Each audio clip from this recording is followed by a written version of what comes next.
everybody. This is Eva Tannenbaum Cummins, and she is here today to share Another Time, Another Place, which is a play that she wrote. So, here's Eva.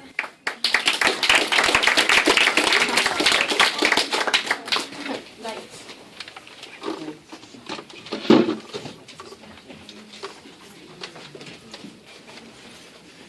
Ein Viertelchen Butter, 60 Gramm Zucker, 3 Eier, Gemüse. Well, hi, Jess. Hi, Ciara. Am I talking to myself? Well, no. Oh, do you see this? This is your great-grandmother's recipe book. Well, of course, it looks old, Jess. It is old. Yes, Ciara, and messy looking too. But your mom had asked me to translate some of these recipes, and that's what I was doing. My mother, a wonderful book now. Well, Apfel, Spätzle, Mandelbrot, Maximals, Madeleine, oh well, you know all of these things. Except, as you both know, I have tweaked the recipes over the years so that they are more, that's right, Ciara, correct grammar, helpful. But you kids know your mother. She wants the original. Stories out of my life? You do too? Oh, you know what that reminds me of?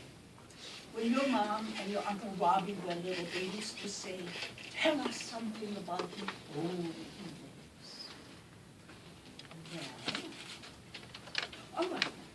I tell you what, why don't you kids sit right down there and come with me to another time, another place. The time, the 1920s. The place, Berlin, Germany. A big, wide, wonderful, wicked city. Oh, the place for all the arts and artists who created works ranging from the sublime to the outrageous. Wide, tree-lined avenues, streetcars leading down the center, double-decker buses bobbing up and down, and those dark green taxis starting in and out of traffic, honking their horns in place. And good shops and restaurants, and that never-ending flow of people rushing, strolling, and just sitting on the sidewalk cafe, observing life. Oh, it was at night when the magic really began. Lights, lights everywhere. And from the rooftops, these twinkling lights. Now you see them, now you don't. Advertising, chocolates, cigarettes, champagne. Was it all wonderful? No, of course not. These are but glimpses of that most extraordinary place. Berlin, Germany, where my life began, and very happily so. An only child, much loved and cared for. Well, spoiled. I used to think of my parents as my best playmates, especially on Sunday. Now that was the day it was a real us all day long, going places, doing things. When I was very little, my favorite place was the zoo, and especially to watch the monkeys. And I learned a lot about girl monkeys and boy monkeys. Ice skating with my father to the music in the sport a lot. Going to the circus and watching the acrobats flying through the air. Or maybe taking the Uber with the subway. No, we didn't have a car, we had the subway. Off to the beautiful woods, or nearby a castle. Or maybe just a walk on those lively streets could be fun, especially when it ended up by sitting down to an ice cream elegantly served on a stem silvery-looking cup. It was just one of those Sundays, the end of 1932, and I'm 10 years old, and we are walking on the Mudstraße when suddenly my father pulls us over to the other side of the street. Oh, a colleague of mine, Genta, was walking straight toward us, and I felt it best to save him from embarrassment or any other kind of problem, having to decide whether it's safe enough these days to go.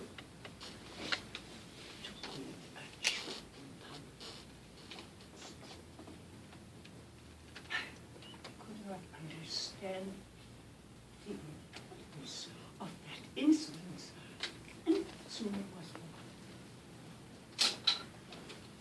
It is a cold, rainy afternoon in March 1933 when I hear the key in the door, my father home from work already.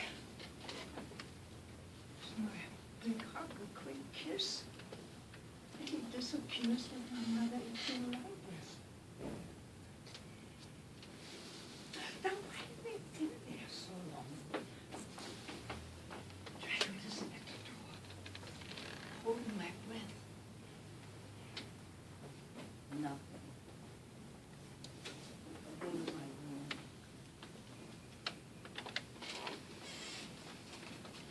Finally, my father walks in. So sad he looks.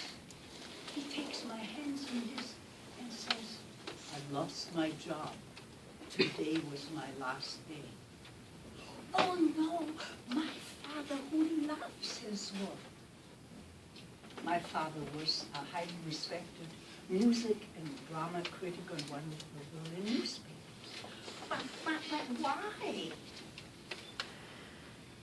One reason only came the answer. Because I am a Jew.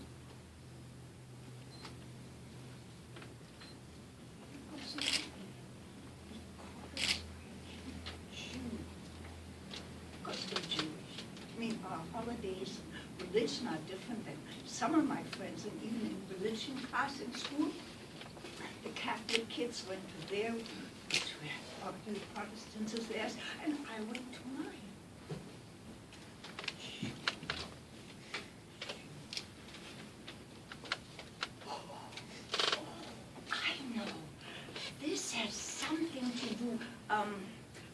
With that new man, Adolf Hitler. And then, a sunny afternoon in fall, school's just about to let out when some of us girls are told to go to the principal's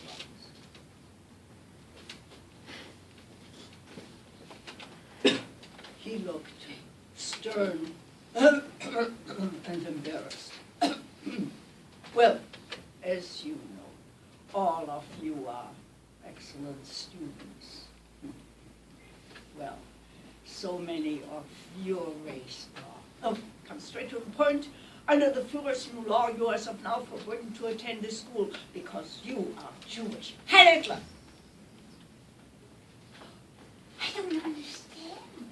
Why do? My father says the Nazis wrote Jew all over his shop window.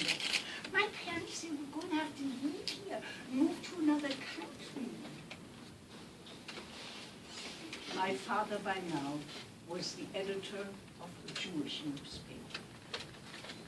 Yes, just no more school. No such luck. The Jewish schools were created. Now, mine at first was so small, it took place in an apartment house with only a few rooms of kids. All of us were Jewish, and so were the teachers. But the best part about this school, boys, oh, I fell in love with Heinz Weiser. Oh, I felt so of all the. But do you suppose he noticed? Boys of the level are so dumb. In my head.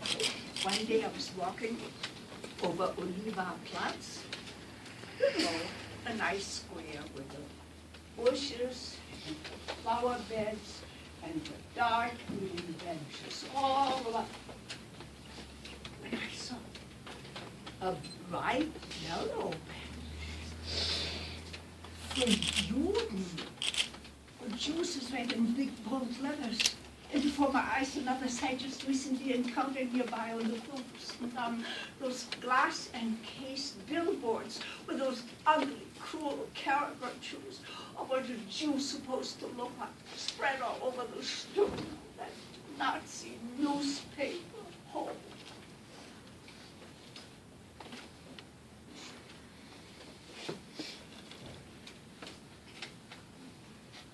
And now this day, August 1936, and I'm 13 years old. My mother and I have just returned from the cemetery. Maybe it's a blessing he died at this time, though so young and some of us. A blessing? They're talking about my father, the father I love and adore. My father, who had shared his love and knowledge of all the arts with me. We're just going to a museum was an adventure because he made paintings in black, or going to a play, or a musical show, or maybe to the opera. When we went to the opera, he had played the entire score, piano for me, and had me sing some of the arias. He played for me. And every night when I was in my bed, he'd end up playing for me, always with the same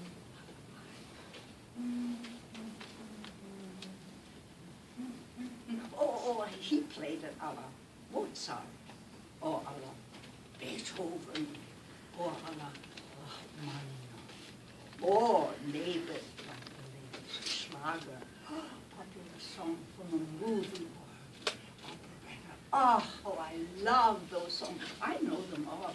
Well, ever since I was 8 years old, I thought of myself as the famous Marlene Dietrich. Von Kopf bis Fuß auf Liebe. Gone. It's gone.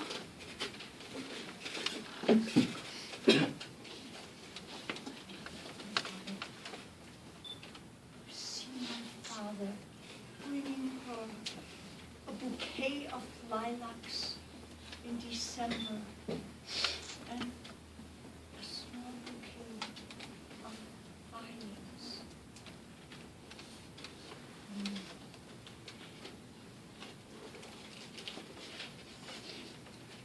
It became the two of us who shared the good and just did I ever see Hitler in person? Yes, one time. We were walking along unter den Linden of imposing avenue near the Brandenburg Tor, the Brandenburg Gate, when suddenly we heard sirens. Hitler's coming! Hitler's coming! Everyone had to give the Hitler salute except Jews to whom it was forbidden. It could be dangerous. Quick, turn around, my mother said, as we anxiously peered into the jewelry shop window behind us, watching Hitler's reflection in the window passing by. An anxious moment. Yes, dear. More moments like that. Many more. Well, just the mere unexpected ring of the doorbell could spell trouble so many.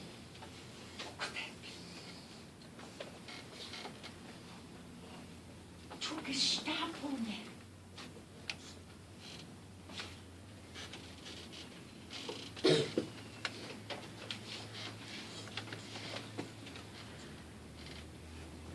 They took each of us into separate rooms to question us.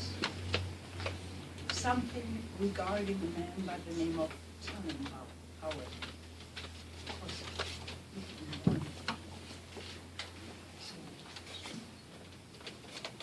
Hi.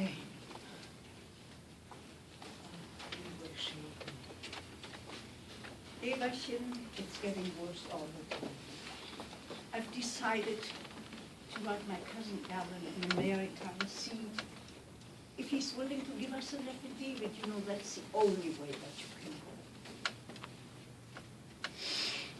Weeks of waiting. And then one day, Mama, a letter from Seattle, Washington, USA. Oh, read it to us, good practice.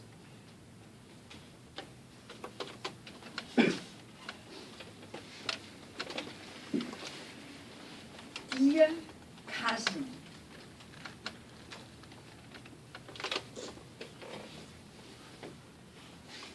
oh no, he won't give an affidavit to you, just to me. I'm not going, never without you. My mother pursued other avenues. Nothing. And finally brought herself to write once again, assuring him, I will work. My daughter and I will not be a problem. Once again, interminable way. And then one day as I was coming home, there was my mother running toward me with a letter. Yes, she said, for the two of us. Oh, we fell into each other's arms, happy, excited, and started to make our plans.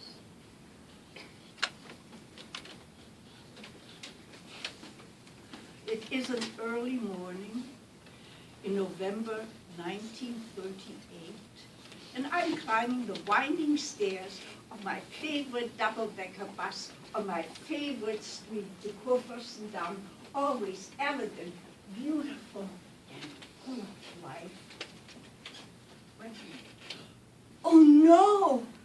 Nothing could have prepared me for the sight I saw.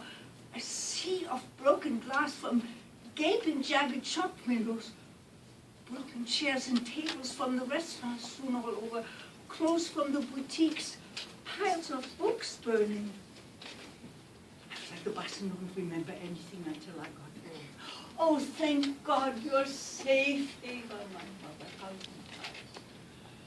news have it, something regarding a young Jewish man who had killed a Nazi in Paris because his parents had been persecuted by the Nazis. The news was so confusing, but the Nazis vowed revenge. Jude, Verrecker, die Jew, everyone will pay for this. Jewish-owned stores, restaurants, businesses destroyed, synagogues ablaze.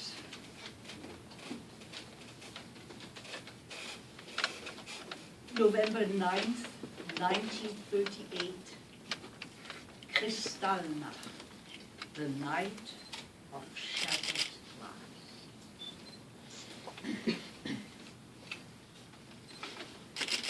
Now you both know I'm just terrible with handiwork, but in the following days you wouldn't dare to be home. I measured 2.5 sweaters in 3 days. Nothing much time. Oh yes, except trying to listen to the shortwave radio, turned very low, trying to listen to any news from abroad, something strengthens for both. Yes, yeah. The other half of this way never did that. Terrible news of Jewish men of all ages, young and old, to be taken to something called Konzentrationslager, concentration camp, just like that. No warning whatsoever. For a few days, we hid 2 of our friends in our place. How painful it was to have to keep the news from their wives. No had to be the answer to the anxious phone call. We don't know anything. We haven't heard. The punishments continue. Money to be paid to the government, the special tax, as it was called. Oh, and then I can see it right now. That dark, cold winter day, there's that long line, starkly black, of figures, starkly black against the white of the snow. There we were, shivering in the cold, waiting to hand over our packages heavy with silverware, trays, tea and coffee service, candle holders, cups, anything of value to be handed over to the government. All the punishments continued. We were ordered to the police station. A picture and fingerprints, just like criminals. A big black J on our Ken card made of light gray fabric. On the inside, the picture, the fingerprints, and our signature, each containing the name of Sarah, a middle name imposed on every Jewish woman, and every male became Israel. This humiliating Judencard to be carried off, but never to comprehend injustices done. All along, friends were able to move to England, to France, to China, to South America, to Israel, any kind of place. But our plans continued. All went on. Everything took way too long. One day, the visas were not allowed. Another day, no more medical examination. And all along, the government imposing new and stringent laws. No longer were we Jews allowed to take our very own money out of the country. It will happen. My mother was huge. So finally came the day that we started to sell some of our furniture that was not going with us to America. Oh, I remember the day exactly when in walked a short, stocky, thick-necked German coming to buy our library. That beautiful desk and chair, and that entire wall of books and bookshelves, so lovingly collected by our parents. Are you interested in any of the books as well? None of them. Oh, yeah, that's really sure. Pick what you want, and I'll take the rest. By the meter? A quick way to acquire culture.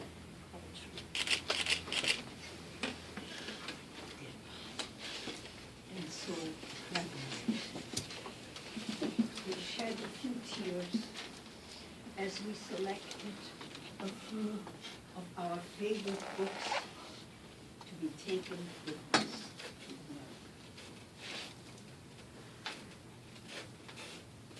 America.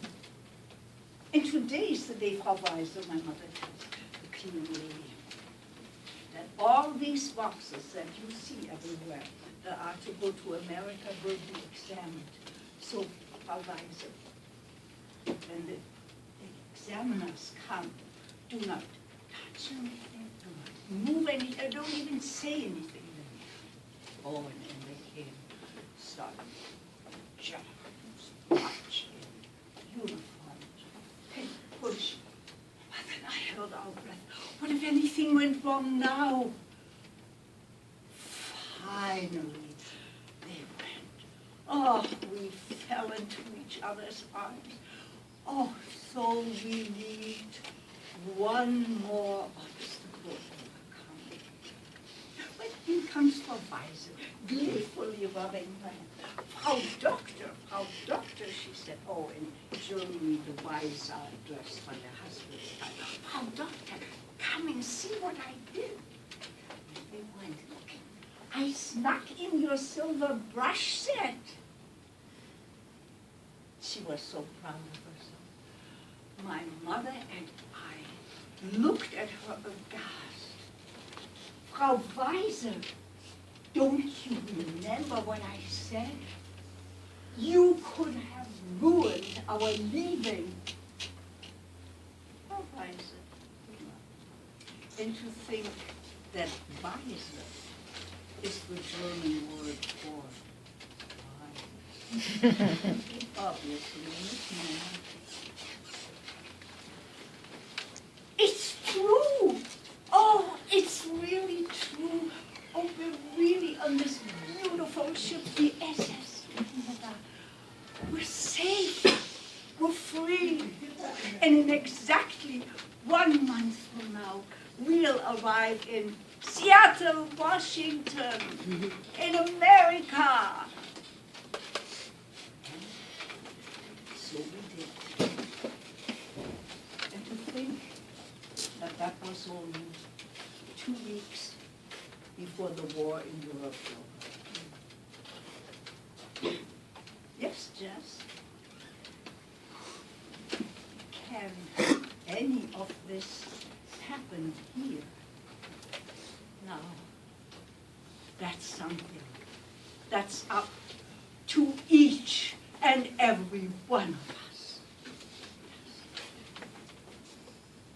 Yes, sir. Is there more? Much more. But not for now. That's